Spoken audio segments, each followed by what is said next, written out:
Price trading course का day 5 है और डे 5 में हम सीखने वाले हैं मार्केट स्ट्रक्चर्स। और डे 5 में हम ये ओवरऑल मार्केट स्ट्रक्चर ही सीखने वाले हैं। देखो मार्केट स्ट्रक्चर अगर तुम सीख जाते हो ना गाइस, तुम सच में तुम अपनी डायरेक्शन को पता कर पाओगे। मार्केट का डायरेक्शन ओवरऑल क्या है, कैसे मूव कर रहा है, क्या मोमेंटम सही में आने वाले है या साइडवेज रहने वाली है, या यहाँ पे अप ट्रेंड है या तो डाउन ट्रेंड है। ये सारी चीजें आज हम समझने वाला है यहाँ पे, जो कि है मार्केट स्ट्रक्चर में।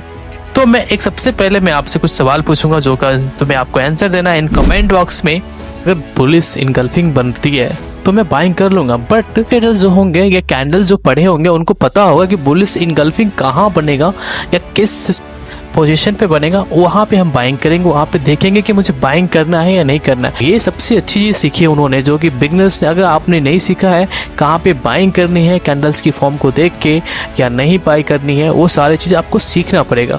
अगर आप बिगनर होंगे तो आप बोलोगे कि क्यों नहीं भाई, हम जरूर बाइंग करेंगे। और बाइंग क्यों ना करेंगे, क्योंकि बुलिश इनगल्फिंग बन रही है। ये डिपेंड करता है कि वो कहाँ बन रही है, ठीक है। लेकिन वही बुलिश कैंडल एक स्ट्रॉन्ग डाउन ट्रेंड के बीच में बन रही होती है, तो फिर क्या तुम बाइंग करोगे? यही वजह है कि 90% ट्रेडर्स जो है सिर्फ कैंडल देखते हैं और पैसा गवा देते हैं। प्रोफेशनल ट्रेडर्स कैंडल नहीं देखते हैं, वो मार्केट की कहानी पढ़ती है। वो कहानी पढ़ना उसको पता है कि कहानी कैसे लिखी जा रही है मार्केट में और क्या सिचुएशन क्रिएट हो रही है।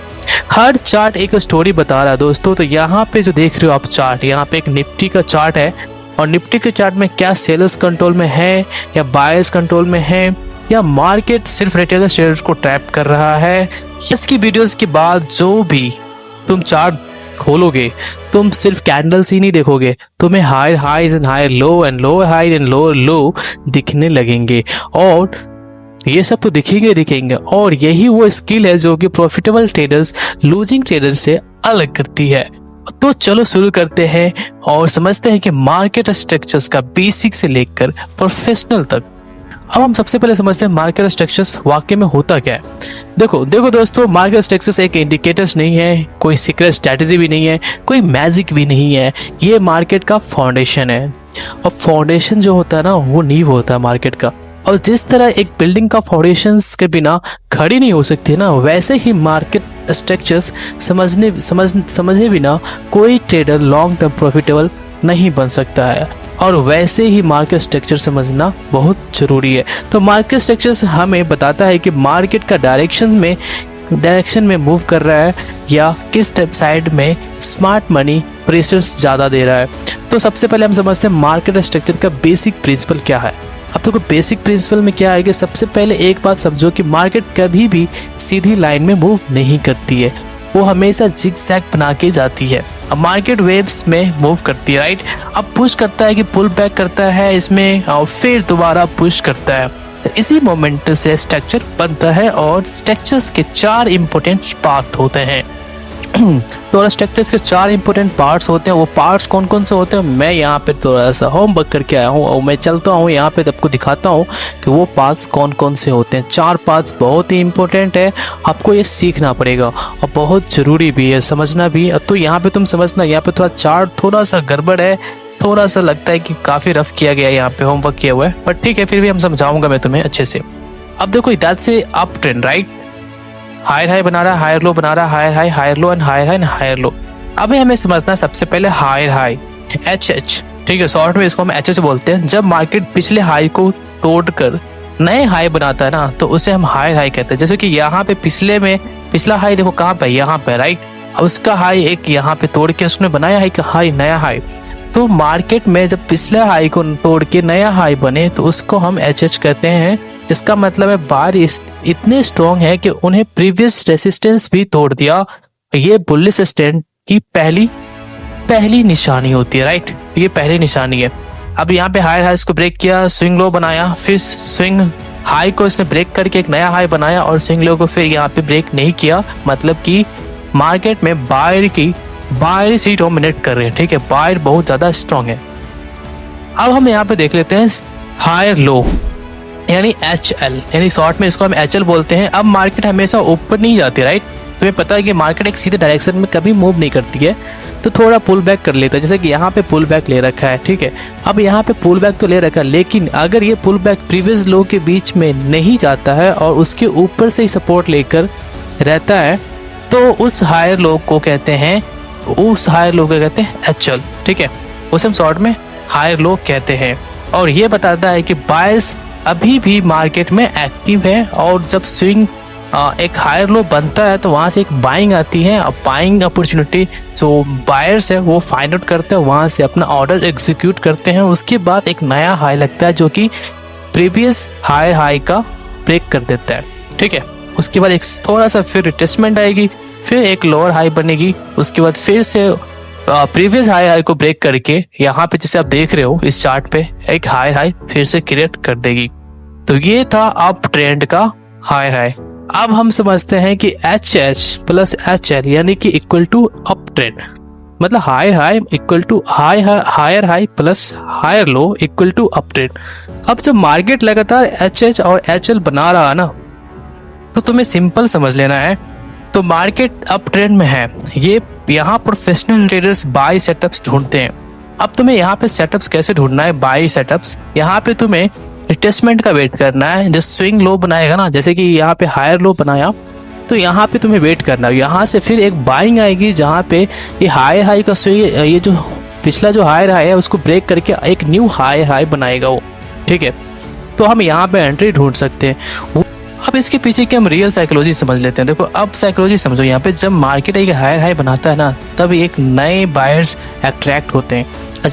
जब मार्केट में हायर लोज बनता है तो ट्रेडर्स क्या करते हैं, जब ट्रेडर्स जो होते हैं ना वो मिस कर देते हैं, अगर कोई ट्रेडर्स मिस कर रहा है तो वो एंट्री लेने के लिए एक स्विंग लो बनता है, जैसे कि लोअर हाई।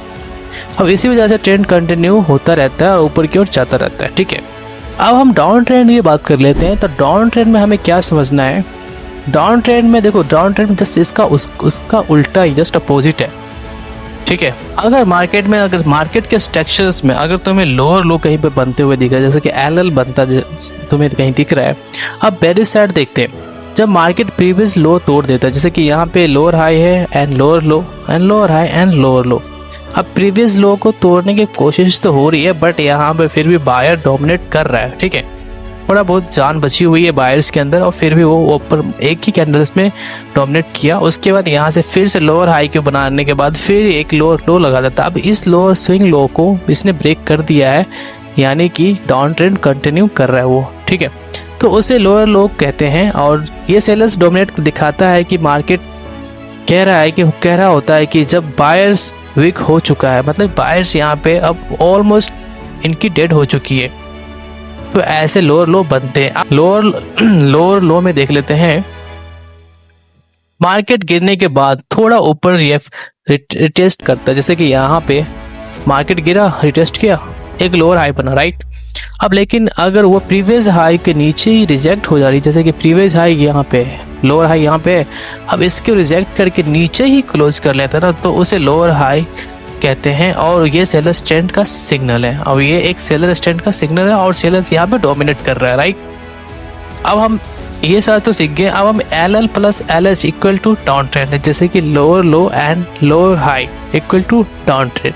तो ये एक डाउन ट्रेंड का मार्केट स्ट्रक्चर था। अब तुम जब समझ जाओगे, ये ड्रॉ कर लोगे, तो तुम्हें सब पता चल जाएगा कि वाकई में ऐसा काम करता है। देखो तुम रिटेस्ट में अपने जाके प्रैक्टिस करो, अपने चार्ट पे खोलो और देखो कि कैसे वाकई में ऐसा कुछ हो रहा है नहीं हो रहा है, जो मैं बता रहा हूँ। जब मार्केट लगातार लोअर लो और लोअर हाई बना रहा है ना, तो मार्केट डाउन ट्रेंड में है, और ये प्रोफेशनल ट्रेडर्स सेलिंग अपॉर्चुनिटी ढूंढते हैं। अब यहाँ पे सेलिंग अपॉर्चुनिटी कहाँ मिलेगा, इसको मैं बताता हूँ। यहाँ पे सेलिंग अपॉर्चुनिटी वही मिलता है जहाँ पे लोअर हाई बन रहा है। अब देखो यहाँ पे लोअर लो बनाया, अब यहाँ से थोड़ा सा बाइंग की ओर मार्केट जाएगा, एक दो कैंडल बाइंग बनाएंगे। बाइंग भी जैसे यहाँ 5 मिनट पे एक ही कैंडल यहाँ पे डोमिनेट किया है, बायर्स ने यहाँ पे एक्टिव हुआ है, और स्विंग लोअर हाई पे जाके यहाँ पे मार्केट ने अपना दम तोड़ दिया, और यहाँ से फिर नीचे की ओर एक स्विंग लो बनाया है, ठीक है, लोअर लो बना दिया।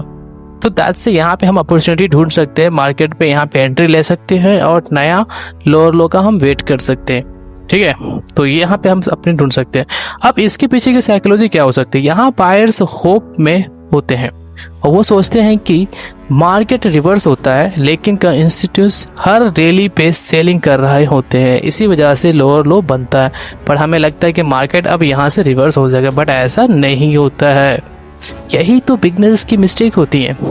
तो बिग मिस्टेक होता है रिटेलर्स को ये सारी चीज़ें। सबसे बड़ी गलती क्या होती है कि रिटेलर्स ट्रेडर्स बुलिश कैंडल देखकर बाय कर लेते हैं। जैसे कि मैं भी जब स्टार्टिंग में, जब मैं मुझे नहीं पता था इन चीज़ों के बारे में उतना, जब मैं सीख ही रहा था यूट्यूब पे वीडियोस पे, तो बहुत सारी गलतियाँ करता था। और जब मैं एक कैंडल देख लेता था कि बाइंग की आ रही है तो मैं उसमें कूद पड़ता था और अपनी ऑर्डर एग्जीक्यूट कर पाता था। और क्या होता था रिजल्ट, वही लॉसेस, भर भर के लॉसेस होते थे। पर मैं इन चीज़ों पे अपने आप को रोका और समझा कि मार्केट में वाकई में ऐसा क्या होता नहीं होता, इनकी अंदर की साइकोलॉजी क्या है, कैंडल की फॉर्मेशन क्या हो रही है और ओवरऑल मार्केट किस डायरेक्शन में जा रहा है, ये सब सीखना पड़ेगा तुम्हें, जैसे कि मैं अभी तुम्हें बता रहा हूँ। तो रिटेलर ट्रेडर्स बुलिश कैंडल लेकर तो वैसे बाइंग कर लेते हैं, जैसे कि मैं भी कर लेता था, आप लोग भी कर लेते होंगे। तो चाहे मार्केट लोअर हाई या लोअर लो ही क्यों नहीं बना रहा हूँ, एक कैंडल ट्रेंड नहीं बदल सकती है, स्ट्रक्चर ट्रेंड बदलता है। जैसे कि यहाँ पे स्ट्रक्चर ने ट्रेंड को बदल दिया। अब देखो यहाँ पे बहुत सारे मैंने बना रखे थे, इसको पहले डिलीट कर देता हूँ, डिलीट हो जा भाई। अब देखो यहाँ से मार्केट ने ओवरऑल स्ट्रक्चर ही चेंज कर दिया। यहाँ पे देखो ये एक ब्रेक ऑफ स्ट्रक्चर है, ठीक है। यहाँ पे BOS बना, जो कि हम आगे की वीडियो में हम सीखेंगे BOS क्या होता है। अब BOS बहुत ज़्यादा इंपॉर्टेंट होता है। अब market structure plus support and resistance भी देखना बहुत ज़रूरी होता है मार्केट में। तो मार्केट जब आप मार्केट स्ट्रक्चर को रेसिस्टेंस के साथ जोड़ोगे ना, तो मान लो कि मार्केट हाई बना रहा है, जैसे कि यहाँ पे हायर हाई बना रहा है, right, higher low, higher low, higher high, higher low, higher high, तो प्राइस सपोर्ट जोन में आता है और वहाँ बुलिश कैंडल बन जाती है। अब तुम्हारे पास 3 कन्फर्मेशन होनी चाहिए। कौन कौन सी? पहली है कि ट्रेंड बुलिश होनी चाहिए, सेकंड है कि सपोर्ट स्ट्रॉन्ग होना चाहिए आपका, और कैंडल बुलिश होनी चाहिए। और ये हाई प्रोबेबिलिटी सेटअप होता है हमें। और जब तुम ये ट्राई करोगे ये सारी चीज़ें, तो तुम्हें लगेगा वाकई में मैं क्या बता रहा हूँ, पर तुम्हें अभी समझ में नहीं आ रहा होगा ऐसा नहीं होता है। हम तो जल्दी से मुझे ट्रेड चाहिए, जल्दी से मुझे अमीर बनना है, इन चीज़ों में पैसे कमाने हैं। तो भाई ऐसा कुछ नहीं है, तुम गैम्बलिंग कर रहे हो, या तो तुम पैसे लूज करोगे और कुछ सीख नहीं पाओगे मार्केट में, सच में। अब ऐसे में एक साइडवेज मार्केट में तुम्हें अगर कुछ करना है, तो जैसे कि मैं यहाँ पे तुम्हें बताता हूँ साइडवेज मार्केट में क्या तुम्हें करना है। अब थोड़ा सा हम साइडवेज मार्केट को समझ लेते हैं। देखो साइडवेज मार्केट में जो बिगनर्स होते हैं बहुत पैसा कमाते हैं, सच में। उनको लगता है कि मार्केट अब ना नीचे जाएगा, अब ऊपर जा रहा है, मैं बाइंग कर लेता हूँ, सेल कर लेता हूँ। तो साइडवेज मार्केट में हमेशा बच के रहना चाहिए बिगनर्स को, हमेशा वॉच पे रहना चाहिए कि सपोर्ट कहाँ पे, रेसिस्टेंस कहाँ पे और किस जोन में market ups and downs move दे रहे हैं। तो ये बहुत ज़रूरी है। तो साइडवेज मार्केट बहुत ज़रूरी है सीखना उन लोगों के लिए। एक और इम्पोर्टेंट चीज़ है कि हर मार्केट ट्रेंड में नहीं होता है, कभी कभी मार्केट रेंज में होता है। जैसे कि यहाँ पे आप देख सकते हो एक रेंज में फंसा हुआ है, जब तक इस रेंज के बाहर मार्केट ना जाए तब तक हमें कोई ट्रेड नहीं लेना है। ना कोई HH बनाता है, ना कोई LL बनाएगा, यहाँ पे हाई ना कि लोअर लो बनाएगा। और ये कंसोलिडेशन फेज में होता है मार्केट, ठीक है। यहाँ सबसे ज़्यादा ट्रेडर्स फेक ब्रेकआउट में फंसते हैं और नए तो बहुत ज़्यादा फंस जाते हैं, ठीक है। तो यहीं पे प्रोफेशनल जो ट्रेडर होते हैं चार्ट खोलते हैं, इंडिकेटर्स नहीं देखते हैं, सबसे पहले स्ट्रक्चर देखते हैं और कि क्या मार्केट HL या HH बना रहा है या नहीं बना रहा। अब देखो यहाँ पे HH बना रहा है, बट एक रेंज बाउंड में बना रहा है दोस्त। तुम देखो यहाँ पे कहाँ बना रहा है, नहीं बना रहा है। अगर बना भी रहा है तो छोटा मोटा बना के फिर नीचे ही आ रहा है। तो यहाँ पे LL और LH भी कन्फर्मेशन सही से नहीं बना रहा है। तो ट्रेंड किस साइड में है मुझे भी पता नहीं, ना उसको पता, तो कंफ्यूजन नहीं होते हैं और यहाँ पे बिगनर्स फंस जाते हैं। और यहाँ से बिगनर्स एंट्री लेते हैं तो उनके स्टॉप लॉस या तो प्रीमियम जो होता है उसका मेल्ट हो जाता है इस रेंज बॉन्ड में। उसके बाद भी सपोर्ट, रेसिस्टेंस और एंट्री ढूंढते रहते हैं। इसलिए प्रोफेशनल मार्केट के साथ ट्रेड करते हैं और बिगनर्स मार्केट के अगेंस्ट। तो यही है साइडवेज मार्केट में, और यहाँ पे बहुत सारे पैसे लूज होते हैं बिगनर्स के लिए। याद रखो कैंडल्स मार्केट के वर्ड्स है, लेकिन मार्केट स्ट्रक्चर्स मार्केट की लैंग्वेज है। अगर तुम लैंग्वेज समझ गए ना, तो चार्ट तुमसे जो ये जो चार्ट मैं जो दिखा रहा हूँ आपको, ये सारे चार्ट्स, ये निफ्टी का चार्ट्स हो गया, ये जो निफ्टी का चार्ट्स हो गया, ये सारे चार्ट्स मैं तुम्हें दिखा रहा हूँ, वो वाकई में वर्क करती है। ऐसा कुछ नहीं कि वर्क नहीं करती है। तो याद रखो कैंडल मार्केट के वर्ड्स हैं, लेकिन मार्केट स्ट्रक्चर्स मार्केट की लैंग्वेज होती है। अगर तुम लैंग्वेज समझ गए तो चार्ट तुमसे बात करना शुरू कर देगा। चार्ट तुमसे बात करना शुरू कर देगा। आज से ही चार्ट पे higher high higher low and lower high and lower low mark करना शुरू कर दो। सिर्फ 30 दिन तक ये तुम करो एक्सरसाइज, तुम्हारी चार्ट रीडिंग स्किल्स पूरी तरह से चेंज हो जाएगी। और अगले लेसन्स में हम सीखेंगे ब्रेक ऑफ स्ट्रक्चर यानी कि BOS, जहाँ पे एक प्रोफेशनल ट्रेडर्स ट्रेड रिवर्सल का सबसे पहले आइडेंटिफाई करते हैं